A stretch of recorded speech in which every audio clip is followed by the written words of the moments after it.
살아가다 보면 누구나 감당하기 힘든 삶의 무게를 마주하곤 합니다. 사업의 실패, 자녀의 입시, 건강의 악화, 혹은 지독한 인간관계의 갈등까지. 그럴 때 우리는 자연스럽게 절대적인 존재를 찾게 됩니다. 불자라면 법당에 나아가 부처님 앞에 엎드려 간절히 손을 모으지요. 부처님, 제발 이번 한 번만 제 소원을 들어주십시오. 이 고통에서 저를 건져주십시오. 하지만 아무리 절을 하고 기도를 해도 현실은 쉽게 바뀌지 않는 것처럼 보입니다. 마음속에는 서운함이 피어오르기도 합니다. 부처님은 왜 내 간절한 기도를 외면하실까? 내가 정성이 부족한 탓일까? 오늘 우리는 불경 속 수보리 존자와 부처님의 대화를 통해 우리가 가졌던 이 오래된 의문이 답을 찾아보려 합니다. 부처님이 우리의 소원을 들어주지 않는 진짜 이유, 아니, 우리가 소원을 비는 그 마음에 숨겨진 비밀에 대한 이야기입니다. 화면에 집중하시고 마음의 귀를 열어보시기 바랍니다. 제1부 욕심으로 구하는 복은 의미가 없다. 세존이시여, 고통받는 수많은 중생이 법당을 찾아와 당신의 형상 앞에 엎드려 공양을 올리고 각자의 소원을 빌고 있습니다. 누군가는 재물을 원하고, 누군가는 무병장수를 원하며, 누군가는 고통에서 벗어나기를 간절히 원합니다. 그러나 그들 중 많은 이들이 소원이 이루어지지 않았다며 낙담하고 때로는 세존을 원망하기도 합니다. 세존이시여, 어찌하여 자비하신 당신께서는 그 간절한 중생들의 소원을 모두 들어주지 않으시는 것입니까?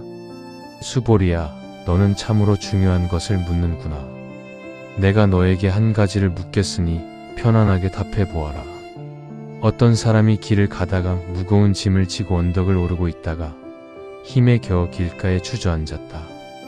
그리고는 하늘을 향해 누가 내 짐을 대신 져 달라고 외치며 울부짖고 있다면 지나가던 지혜로운 이가 그 사람의 짐을 대신 져주는 것이 그 사람을 진정으로 돕는 것이겠느냐? 세존이시여, 잠시는 도움이 될지 모르나 그 사람은 다음 언덕을 만날 때 또다시 주저앉아 누군가 대신 짐을 져주기만을 기다릴 것입니다. 스스로 걷는 법을 배우지 못할 것입니다. 그러하다 수보리야. 중생들이 나를 찾으며 소원을 비는 마음을 가만히 들여다보아라.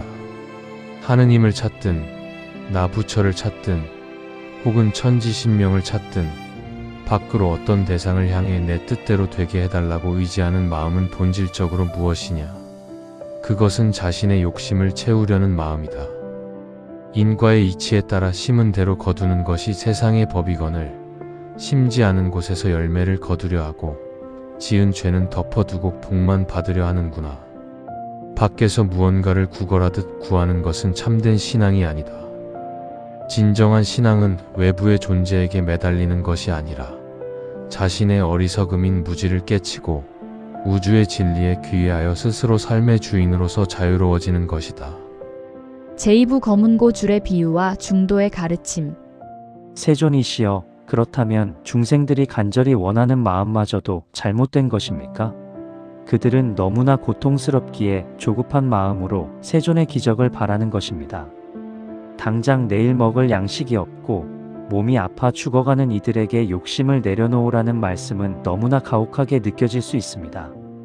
수보리야, 예전에 검은고를 잘 타던 소나라는 제자의 이야기를 기억하느냐? 검은고 줄을 너무 팽팽하게 조이면 어떻게 되느냐? 줄이 툭 하고 끊어져 버립니다. 반대로 검은고 줄을 너무 느슨하게 풀어놓으면 어떻게 되느냐? 소리 자체가 나지 않거나 흐릿한 소리가 나서 음악을 연주할 수 없습니다. 그렇다. 검은고 소리가 가장 아름답게 나려면 줄이 너무 팽팽하지도 너무 느슨하지도 않은 적당한 상태를 유지해야 한다. 우리의 수행과 삶도 이와 같다. 이를 중도라고 부른다. 중생들이 소원을 들어달라고 나에게 매달리는 마음을 보아라. 당장 이루어지게 해주십시오. 왜 안 들어주십니까? 하며 안달을 내는 그 마음은 이미 검은고 줄을 끊어질 듯 팽팽하게 조여놓은 조급함과 집착 상태이다. 불법은 바로 그 조급하게 성취를 바라는 욕심을 가만히 내려놓는 것에서 시작한다. 원하는 마음이 일어날 수는 있으되 그것이 이루어지지 않는다고 해서 괴로워하는 것은 집착이다.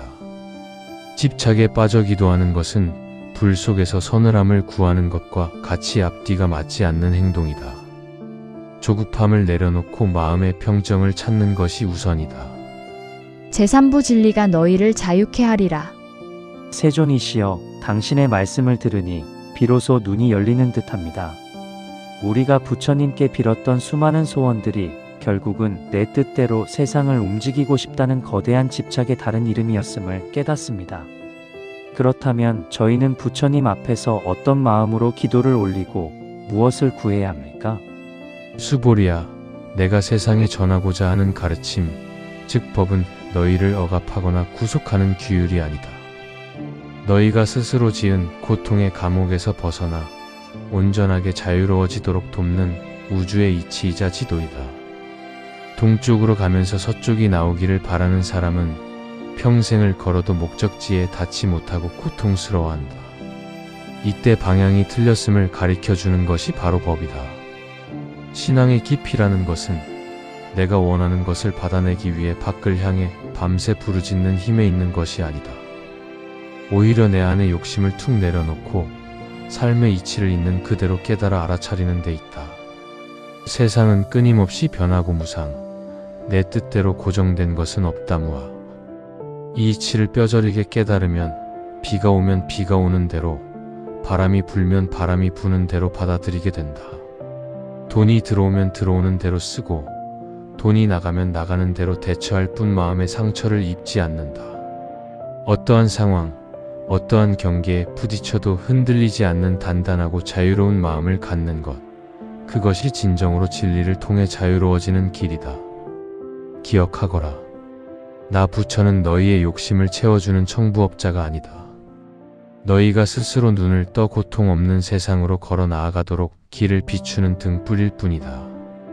부처님과 수보리의 대화를 통해 법륜 스님이 전하고자 하는 핵심 가르침이 가슴에 와닿으십니까? 결국 부처님이 우리의 소원을 외면하고 들어주지 않는 것이 아니었습니다. 소원을 비는 마음 그 자체가 이미 인과의 이치를 무시한 채 조급함과 집착, 그리고 탐욕에 빠져 있다는 것을 우리가 미처 몰랐을 뿐입니다. 불교는 복을 구걸하는 기복의 종교가 아니라 내 어리석음을 깨뜨려 스스로 복을 짓고 자유로워지는 수행의 종교입니다. 부처님 앞에 나아가 무릎을 꿇을 때 이제는 질문을 바꾸어 보아야 합니다. 부처님, 돈 많이 벌게 해주세요가 아니라 돈에 눈이 멀어 주변 사람을 상처 주지 않는 지혜를 주십시오. 부처님, 우리 아이 시험 잘 보게 해주세요가 아니라 아이가 어떤 결과를 마주하든 든든하게 지켜줄 수 있는 넓은 부모의 마음을 주십시오. 밖을 향해 손을 벌리기 전에 먼저 내 마음의 검은고 줄이 너무 팽팽하게 당겨져 있지는 않은지 가만히 살펴봅시다. 조급함을 내려놓고 세상의 이치를 있는 그대로 받아들일 때 우리는 비로소 어떤 상황에서도 흔들리지 않는 참된 자유를 얻게 될 것입니다. 복을 구하기보다 마음을 살피고 삶의 지혜를 구하는 길. 그것이 바로 법륜 스님이 전하는, 그리고 부처님이 걸어가신 참된 불자의 길입니다. 오늘도 내 마음을 평온하게 닦아가는 자유로운 하루가 되시기를 바랍니다. 성불하십시오.